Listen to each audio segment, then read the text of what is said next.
Boo,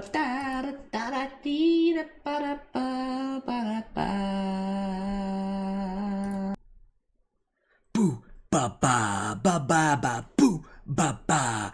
Who's the man who will speak the truth? Boo, ba ba, ba ba ba, boo, ba ba. Lone candles, that man. Who's the man who will bring light into your life? Boo, ba ba, ba ba ba, boo. Ba-ba, lone candles, that man. Who's the man who digs through human excrement to present you the gems? Boo, ba-ba, ba-boo, ba-boo. Ba-ba, lone candles, that man. Who's the man who kinda sometimes knows what he's talking about? Boo, ba-ba, ba-ba-da-boo. Ba-ba, lone candles, that man. Who's the man who has a scatterbrained, low IQ, and weak memory recall? Boo, ba-ba, ba-ba-da-boo. Ba-ba, lone candles, that man. Who's the man who plays games and complains that he sucks at them? Boo, ba-ba, ba-ba-da-boo. Ba-ba, lone candles, that man. Who's the man? Hello, and welcome to Lone Candle Live. Well, today's another wonderful, critically acclaimed, assuming by critically acclaimed, I can count myself as a critic who acclaims, this critically acclaimed series called Reply Guyan with Lone Candle, where I reply to people on the internet so you don't have to.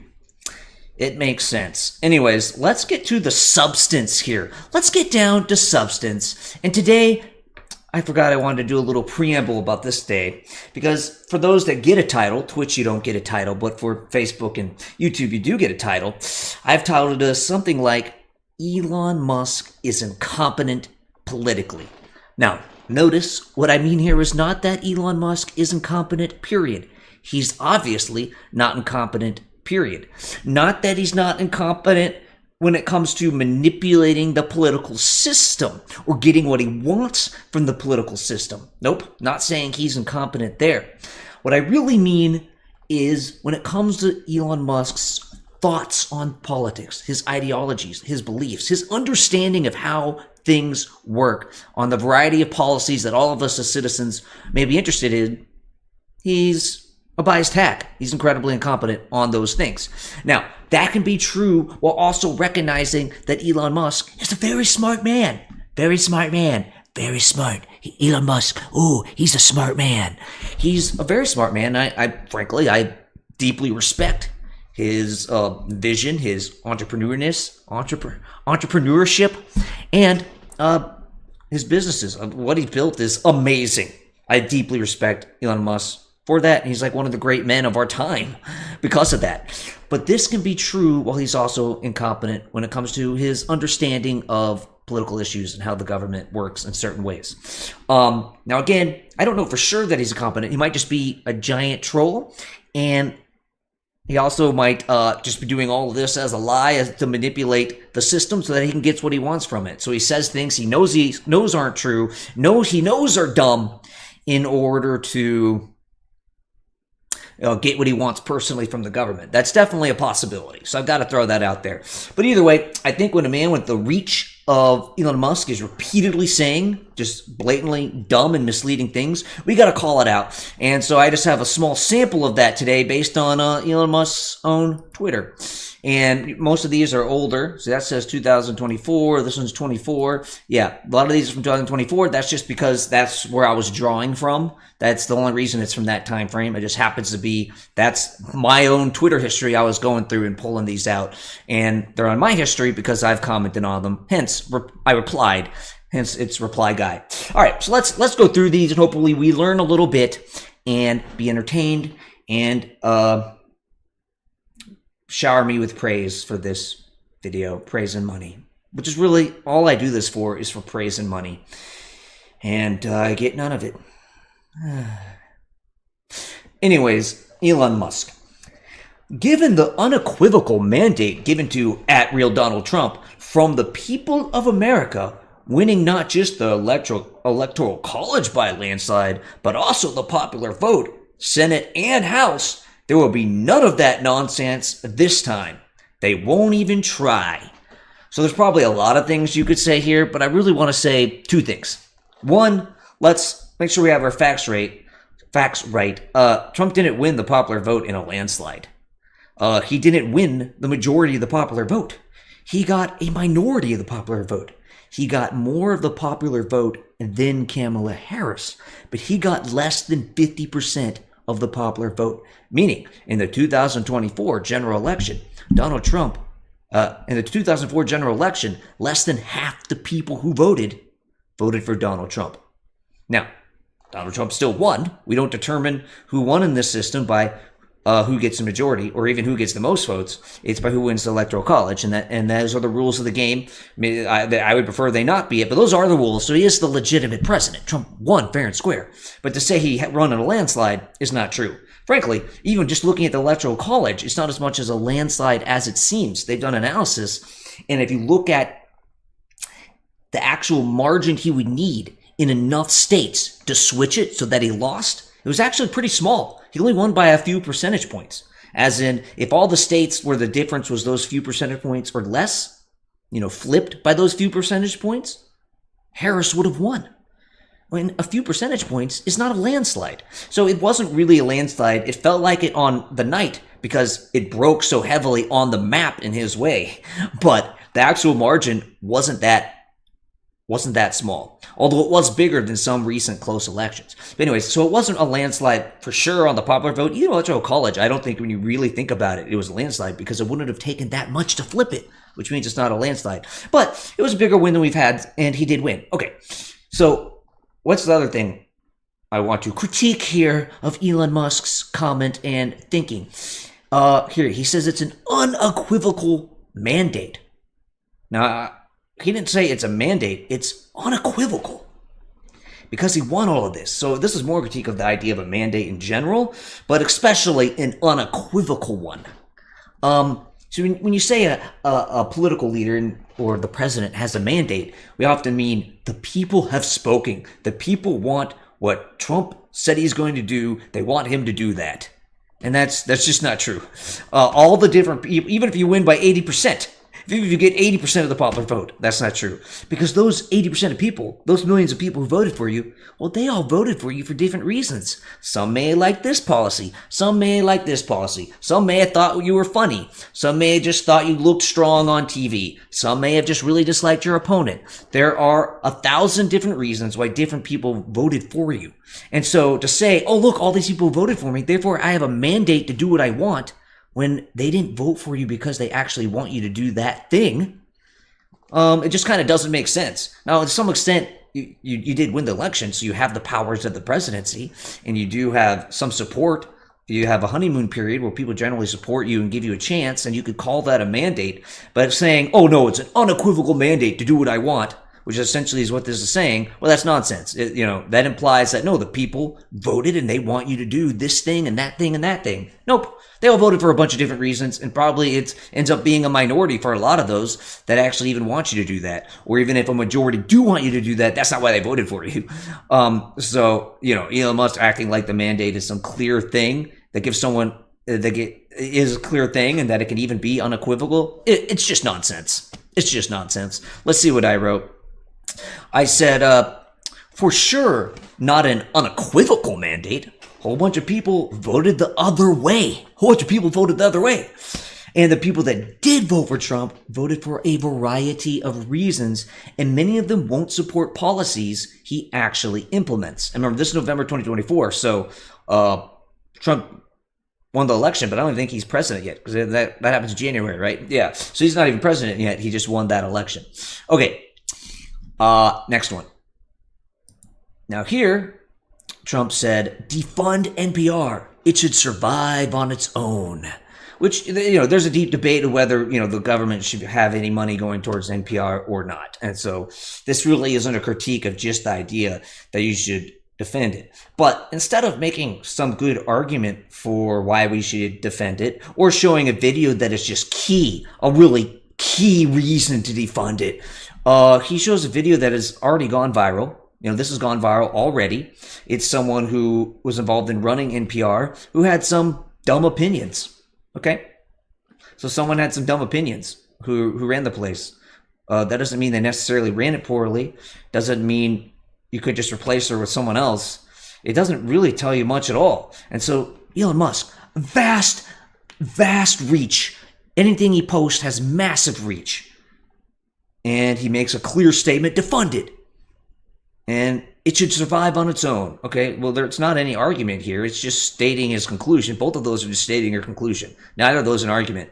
All he does is post a video, and that video is something it's already gone viral. It's nothing new, and all it is just a leader of NPR saying something dumb. That's not really much of an argument. Really? You're using your vast reach, and this is what you're going to do? You could post an intelligent discussion discussing, the pros and cons, and even if it ultimately argues that it'd be better to defund it. No, you just post something stupid. Post something that, when you hear it, you think, oh, yeah, that's really dumb. But when you actually stop and think, really, we're going to make a decision of whether or not to fund our national public radio because one person said some dumb stuff and had some dumb ideas. No, you don't do it just because of that. He had an opportunity to use his reach to give us more information. But that's not what Elon does. Is it because he's incompetent and he actually thinks this is a good argument? Or is it because he's a propagandist? I don't know, but both are bad. Okay, I said, your argument seems pretty weak if you have to trot out the same clip that already went viral. One clip doesn't describe the value or downsides to a media organization. Exactly. One clip. Really, dude, come on. All right, Elon Musk made an interesting face. And remember, when he shares something, he has mass reach. He owns it. He basically floods everyone who hasn't blocked him with anything he shares. And so it's very powerful when he does that. He knows that. And so he goes, this is interesting enough to share. I hope that means it's probably something really intelligent and smart for us all to learn from, right? All right, so it's this meme. The same people terrified of Doge wanted to hire 87,000 additional IRS agents to audit you. Ooh, so this is supposed to be some sort of, yes, this is interesting. An interesting little point here, a little boom, gotcha. All it really does is reveal Elon Musk's ignorance, or that he's propagandist. Those are really only two options. Either he knows this is dumb and shares it anyways, propagandist, or he actually thinks this is a good point. In which case, he's incompetent politically. Could also be a troll. Anyways, well, I'll talk at the end why we can't just sum Elon as a troll, if you remind me. My millions of audience, it's up to you to remind me after I get through these. All right. So, seeing people terrified of Doge doesn't really tell me anything. It's really this. Okay, so, yeah, Biden wanted to expand, frankly, the employment of the IRS. He wanted to add more IRS agents. Why did he do that? Well, a lot of moderate economists who thought, yeah, we have a real debt problem, and, well, this isn't going to solve it, but one way to help it is, well, we have a whole lot of taxes that, frankly, people owe but aren't paying. And the people we are talking about is really wealthy people. Really wealthy people pay a lot of taxes because they have a lot of wealth. They pay a lot of taxes because they make a lot of money. It's not a class warfare thing. It's just, you make a lot of money, so you pay a lot of taxes, and you're the one most able to pay. So, you're the one who's going to fund a lot of the government. But anyways, a lot of people, wealthy people, are not paying taxes they legally owe. That's ripping off me. It's ripping off you. It's ripping off all the taxpayer, and it's making the debt worse. And so what these moderate economists said is, well, yeah, we can greatly reduce the amount that people are able to essentially get away with not paying taxes they owe, get away with cheating on their taxes, which is cheating you, it's cheating everyone, by hiring a lot more IRS agents. And so this is actually, when you actually look at it soberly, these 87,000 IRS agents are going to return with gold. They are going to bring back mountains of gold. Are they stealing it from poor Timmy who barely has any money? No, they're appropriately getting it from people who already owe it and are cheating on their taxes. This is actually a good idea. A sober, reasonable person who's not an extreme ideologue or just ignorant about the situation would realize once looking into it that, oh yeah, no, this was a basic idea that the IRS is actually understaffed. It doesn't have the staff to crack down on people cheating on their taxes, and we want the people cheating on their taxes to pay. Because I didn't cheat on my taxes, did you? Yeah, this is to get people cheating on their taxes, specifically aimed at those really wealthy people who are the most likely ones to cheat on their taxes, and it's most impactful when they cheat because they're skipping out on a lot of money. Okay, so this is actually a good policy. Yet Elon Musk shares this like, oh yeah, the people who are terrified of Doge are morons who supported this. When in reality, the morons, or really the uninformed or biased people, are the ones who think this was bad. So another dumb Elon tweet. I said, hiring 87K new IRS agents was a good idea. Too many wealthy people were cheating on their taxes, stealing money from the American people. Hiring those agents was a no-brainer revenue raiser. Raising revenue not by I wrote the one word there, but I'll correct it with my words now. Raising revenue not by raising taxes. Oh, maybe that was the right word. I just confused myself. Anyways, raising revenue not by raising taxes. No, not by raising taxes, but actually collecting taxes owed. Yep. That deserves to be hearted by myself. All right, next one. Elon Musk. Since legacy media propaganda is considered a valid source by Wikipedia, it naturally simply becomes an extension of legacy media propaganda. And he says that sharing this, so this is like his example of Wikipedia being just, a biased extension of this crappy legacy media propaganda. Let's see what it is. So the guy is sharing also commented Wikipedia is an extension of legacy media. Let's see what it said. In his speech during the second Trump inauguration, Musk twice extended his right arm toward the crowd in an upward angle. The gesture was compared to a Nazi or fascist salute. Musk denied any meaning behind the gesture. Okay, where's the propaganda here? There's nothing propagandistic about this. Now, for those who don't remember, during this Trump inauguration, Musk gave a speech. And I don't remember if it was near the end or near the beginning. It doesn't really matter. At some point, he made this gesture where he touched his heart and then put out his arm toward the people like this. And then he turned to the American flag behind him. It was this giant American flag. He touched his heart and put out his arm to the American flag. Now, some would say the traditional Nazi salute is forward rather than to the side, but any reasonable person who has seen Nazi salutes before and know that that type of salute is not common at all in the U.S. because you don't do things that even look at all like a Nazi salute would look at that and go, wow, that kind of looks like a Nazi salute. And Elon Musk, he did it twice. Now, a lot of people in response showed literally pictures of people waving and saying, hey, them waving looks like a Nazi salute. And that's ridiculous. If someone's waving and you take a picture where the angle kind of looks like a Nazi salute, that's ridiculous. That's misleading. You're essentially lying to people saying he made a gesture look like a Nazi salute when it didn't. But that's not what happened here. I've seen the full clip. I'm not talking about a picture taken out of context. I'm talking about a full clip of Elon Musk doing something that looked a lot like a Nazi salute in action. And he did it twice. Now, I'm not saying Elon Musk is a Nazi. I don't know if he did this purpose to troll, if he did it by accident, or what. But I do know that if I'm giving a big speech and I get, carried away or just I feel like I'm giving a positive gesture, and I feel like I'm giving a positive gesture and it, looks an awfully lot like a Nazi salute. And especially if I do it twice and people start accusing me of making a Nazi gesture and I go watch it, I look at it and I go, oh, wow, that did kind of look like a Nazi salute. Well, you know what? That was not my intention. I was just giving my love to people. But I could see why someone would think it kind of looked like a Nazi salute, but that was not my intention. That's the response. That is the appropriate response by a reasonable person. Is that what Elon did?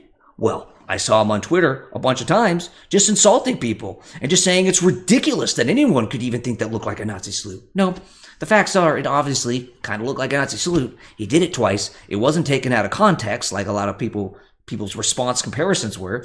And any reasonable response would be just to admit, yeah, kind of looked like that, but that was not my intention.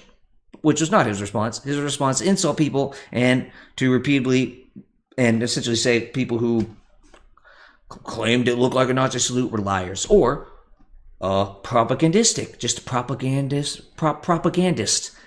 And that's ridiculous. That's ridiculous. And it just shows, frankly, a massive personality flaw of Musk. Either he is so blind that didn't realize that this kind of looks like a Nazi salute, or he did it on purpose as a troll, or he did realize that it looked like that afterwards and just refused to admit it. Ridiculous. Anyways, I said, did Musk really not realize that his double salute was going to look similar to a Nazi salute? That's all I said there. Okay, next one. Elon Musk. He said, government overspending is what causes inflation. Okay, if government waste is stopped, there will be no inflation. Okay, government overspending. Well, government overspending can definitely cause inflation, so I don't have a problem with that first sentence. Let's look at the second one. If government waste is stopped, there will be no inflation. So I think I see the issue here.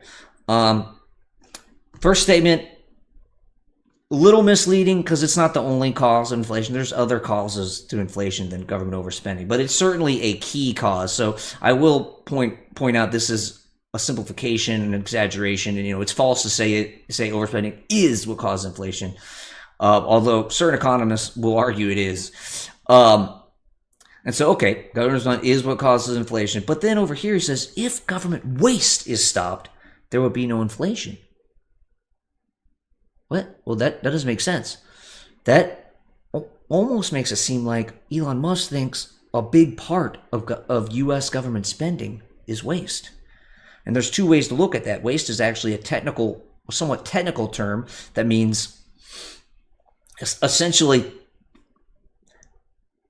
accidentally or really carelessly using resources that don't go towards their intention.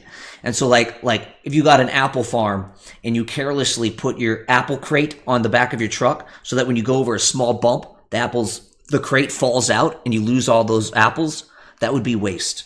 Okay? So that's what that means, is it's actually just in a way inefficiently used that makes things wasted. Now, a more casual term of waste is just simply any resources used in a way you don't like. So let's say you think, the U.S. needs a smaller military, so that's wasted on the military. Even if it's used to buy things that it's intended to buy, it's wasteful.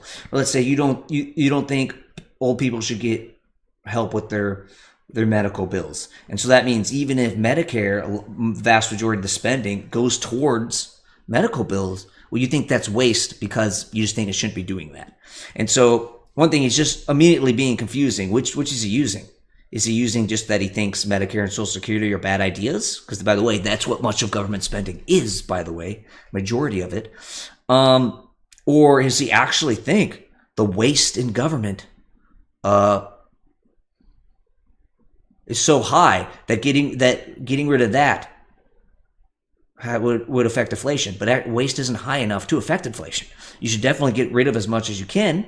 You'd never be able to get rid of all of it. That's impossible. But it's immaterial to inflation because it's too small of a percentage of government spending. And it seems as if Elon Musk doesn't realize that. And while this might feel like I'm nitpicking, I have more reason to think Elon Musk was that confused about the situation. Because for those who don't remember, there was a thing called Doge. And Elon Musk was in charge of Doge. And he made big promises. He made big promises about how Doge was going to find so much wasteful spending and fraud that he was going to greatly reduce the budget.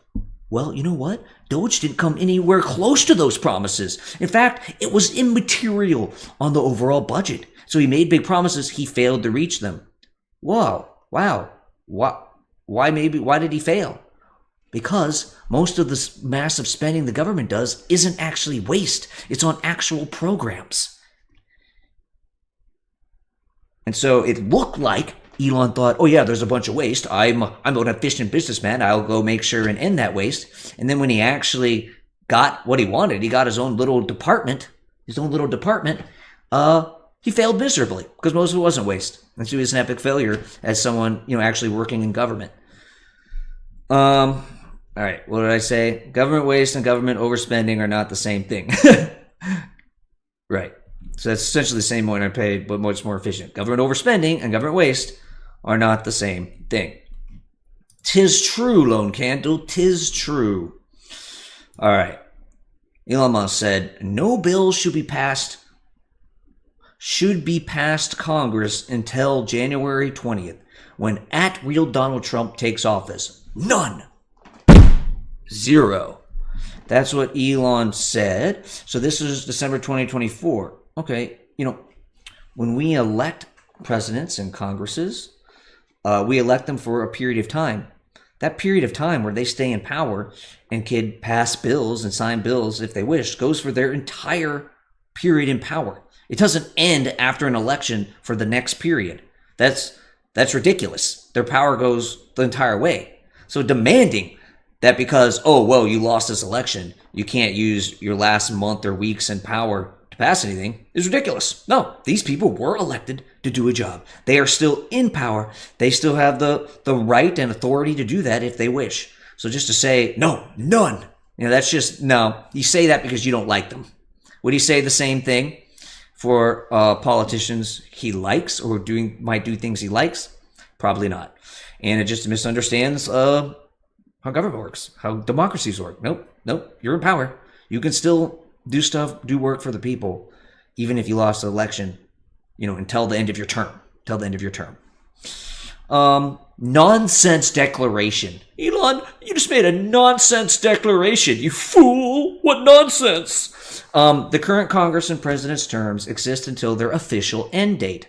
They were elected for their full terms and have full, legitimate democratic powers until those terms are fulfilled. All right, beautiful. All right. Here's Elon Musk making another mandate statement. I don't know if I need to repeat what I said earlier since we already had one about a mandate. A clear mandate for change for the people. All right. And it's because he crossed over getting a lot of votes. But of course, a lot of people voted in that election. And so that means a lot of his opponent got a lot of votes too. Not as much as him. Trump, of course, won, but not as much. So this is a little misleading just to put the number. It's it's an interesting thing. But to say that makes a clear mandate? No, clear mandate would be winning a really high percentage.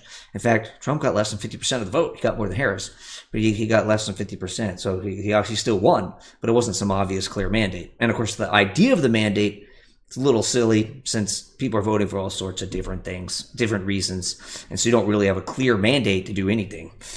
Although you have the authority to, because, as long as it's legal, because you're elected to that office. Okay, people voted for different reasons. That's what I said. All right. A few more here. Okay, so Elon said 100. So that means Elon so agrees with what was below here that he shared it to his massive reach on Twitter, which he does have a massive reach. And he added his commentary of 100. This is so awesome. 100. So what was said was the executive branch should be under the direction of the president. Okay? That's how the Constitution was designed. And then when you see what's below it, see what he's talking about. Talks how the Fed Chair Powell won't resign if Trump asks. Okay, so it's about the Fed. So the Federal Reserve, I think it started in 1913, which means this thing has existed for over 100 years and this means the Supreme Court has never said, no, you can't do this. Supreme Court has said, yeah, you can do this for over 100 years. This isn't a new thing. It has some separation between the president. And there's really good reason you should do that. There's good reason why you don't want to say 100 to the statement that you shouldn't be doing this. And, well, why is the Fed separate from the government? It's because leaders are going to be tempted. Leaders are going to be tempted to adjust interest rates for the economy, for the interest rate of money, how much it costs to get a loan or to borrow money, to make it as low as possible. Because in the short term, that would juice the economy. And if the president can single-handedly say, I got an election coming, I'd hate to lose it, so let's make it look like I'm doing a good job by lowering these rates, making things easier for people, and people might, unfortunately, not realize what's happening and go, hey, look, things are great. Look, the economy's doing well, and I can afford a loan myself too. Well, the problem is while that short-term juices the economy, long-term, it will screw the economy. Long-term, it'll create massive inflation, will create overinvestment because money is just too close to free. And so to avoid those political incentives, we want the Federal Reserve to be separate. We want professionals who study interest rates and study economics to make those decisions. And we want these people to have a degree of separation from politics where people will be tempted to juice things up in the short term while screwing them in the long term. Now, Congress and the president can fix this. Congress can pass a law changing how the Federal Reserve works, and president can sign it. Congress can, pass other things to juice the economy, like just straight government spending, and the president can sign it. So the Federal Reserve isn't like uncontrolled. Congress and the president together can control it. But remember, if the president can single-handedly set interest rates, that means this one man who has short-term political incentives can crush the economy and, frankly, the country in the medium and long term for his temporary incentives. And by the way, leaders and dictators around the world have done this a lot. You can even go back to the Roman Empire, and probably before. They did it a different way, but essentially the same thing. Roman Empire, they would take the amount of gold that's in a coin and reduce it. And of course, it's kind of similar to making money cheaper. Anyways, so yes, of course, Congress and the president can use their fiscal powers to spend stuff. They can come together and change the makeup and the rules around the Fed. So they still do have control, but that requires majority of the House, majority of the Senate, and the president to all come together and agree. There's some checks there because you got all these three branches have to agree. Well, if the president can single-handedly change interest rates, well, you're likely to screw the freaking country. So the point is just, no, it's not 100. There's good reasons to have the Fed separated out. And I don't know. It's hard to go back. We have a very different countries than the country was when the Constitution designed, but it's not clear to me that they would necessarily oppose such a thing, understanding the modern economics of the situation. So that's all I said is extremely dangerous to put elected politicians in charge of monetary policy. All right. Elon Musk said, deregulation and reducing government spending leads to prosperity. So he shared with his great reach an article talking about how the new Argentinian president was having some success. I know he's also had some challenges. Frankly, I'm not up on where that is right now, so I won't comment on that specifically. But he makes a very black and white statement here. He says, deregulation and reducing government spending leads to prosperity. He didn't say deregulation and reducing government spending led to prosperity in Argentina. He didn't say deregulation and reducing government spending leads to prosperity in countries like Argentina. He just said it, period. And I've seen other comments he made and people around this make. Essentially what they're saying, what he's saying is we should do the same in the U.S. Well, it's a bit of I guess a non sequitur here, an irrelevant example, because Argentina has serious regulation problems. It has really, really serious, not just government spending problems, but government control of the economy. Actual people dependent on government jobs rather than jobs from the private sector. It has problems, just to put it simply, of regulation and government spending and, frankly, government involvement in the economy that are way, way, way, way farther evolved and worse than the United States. There's plenty of moderate and liberal economists who would look at what Argentina has been doing and saying, oh, they got to stop doing that.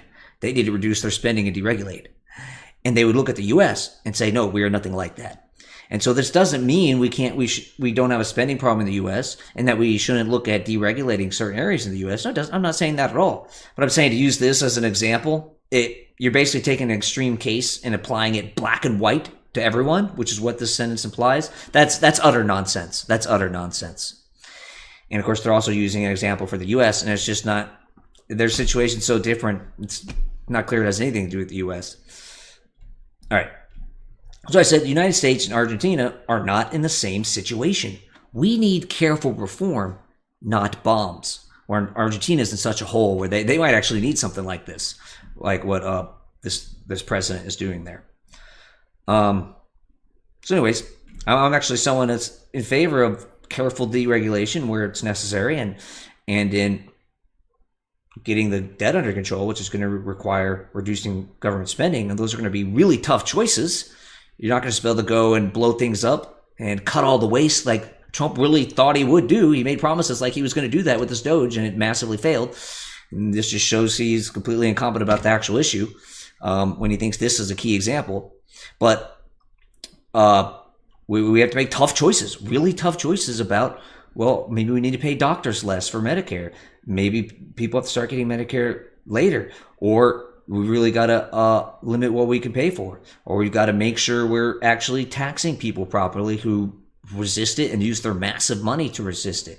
We might have to find savings in the military. These are really, really tough choices. And Elon Musk acted like he believed all you have to do is go in and blow things up and get rid of all the waste, and that'll fix it. I mean, he made big promises like he was going to do that, and he failed miserably, showing that he didn't know what the hell he was talking about, which anyone in the know already knew. But, you know, it's literally, you can't say he's just a troll. You can't say Musk is just a troll because we're not just talking about his words. He literally was giving great power in the government by Trump and made big promises of what he was going to do. And he failed. All he did is cause chaos, literally get a lot of people killed by just cutting off aid to people who needed it, and didn't make much effect on government spending and didn't meet these big promises that he's made. And it's because, it certainly looks like he didn't understand it. He legitimately, he wasn't trolling. He legitimately thought, yeah, I'll just make it efficient and get rid of waste, and that'll fix the problem. And he made big promises to that effect. And of course, he couldn't achieve them because his theory of the case was wrong. His theory of what was actually the problem with government spending was wrong. And this is not the only. And so that leads me to believe he's not actually trolling when he says stupid thing about politics. He's actually just a biased fool when he comes to politics. And when it comes to entrepreneurship and his business, wow, deep respect for the man. But that doesn't mean he can't be an absolute moron when it comes to politics. And he's not unique in this way. A lot of remember Henry Ford Motors, as far as creating cars and the assembly machine, assembly line. Henry Ford was a genius. He helped move the U.S. and world economy forward with mass-producing cars. He had a mailing letter at the time where he mails people his political opinions, and he's pretty damn racist. I mean, these opinions were horrible. So yeah, you could be a great businessman and a visionary when it comes to technology and producing things, and be completely incompetent when it comes to business. So I think that was my little rant I wanted to have at the end, but I do have one left, so let's see what we said here. All right, so this Elon just shared a meme, and of course he has massive reach and knows it, so he's sharing this to masses of people, so he must think it's important. If he's a Hitler, and this is 2024, so this is I think this is shortly before the election, actually, of Trump versus Harris. Because isn't that November? I don't remember. It doesn't matter. It's about Trump. So if he's Hitler, why didn't he do Hitler things his first term? And then the next part of the meme, why didn't he do Hitler things his first term?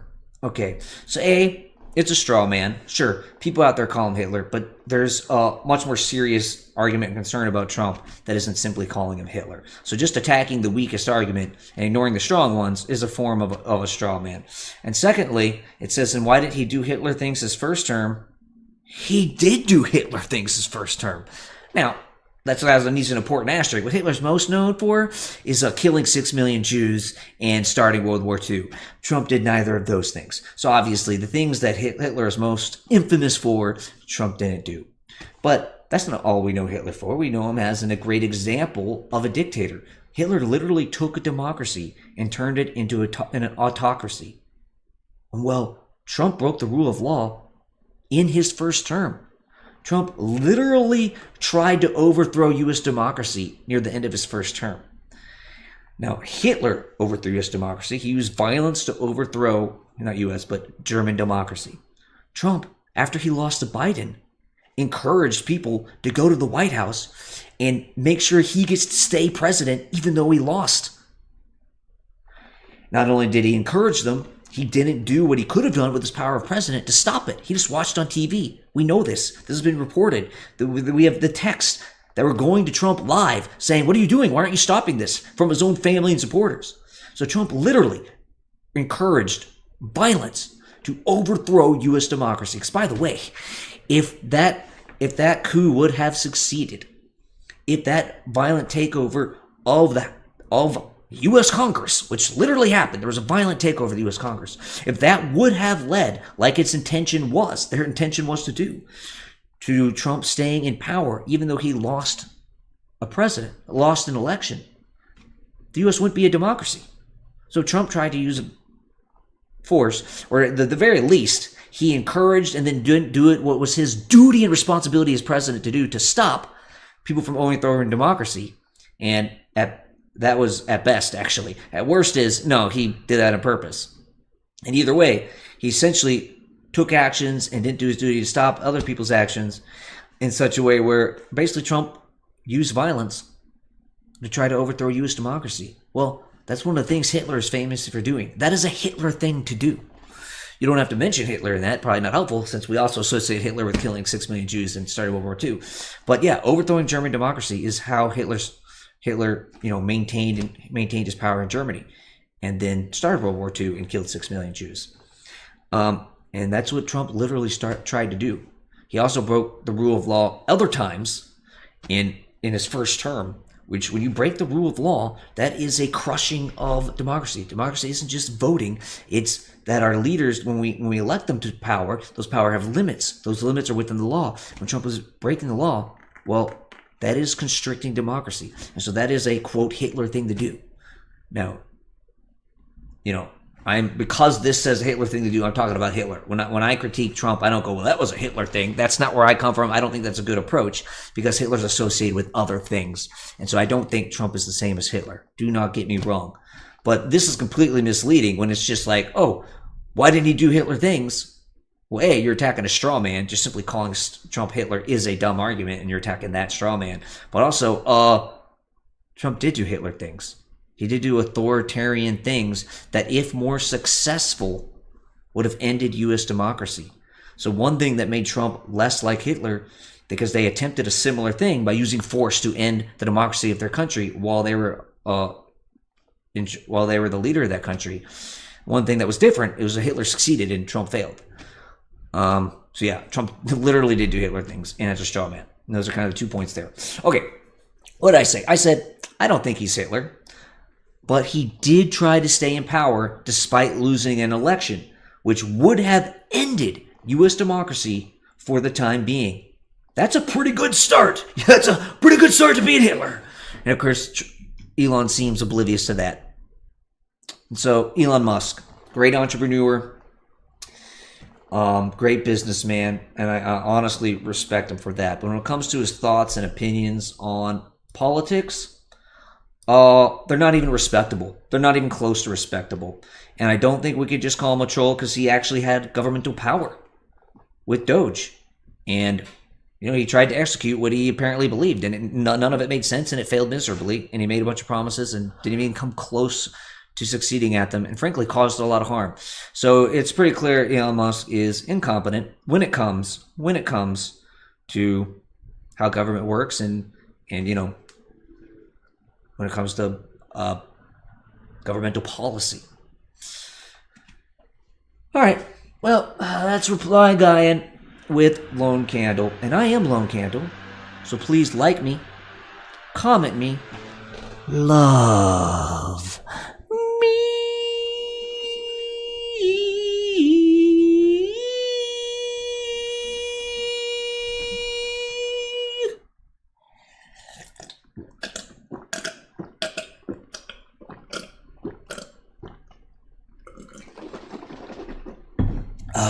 end stream.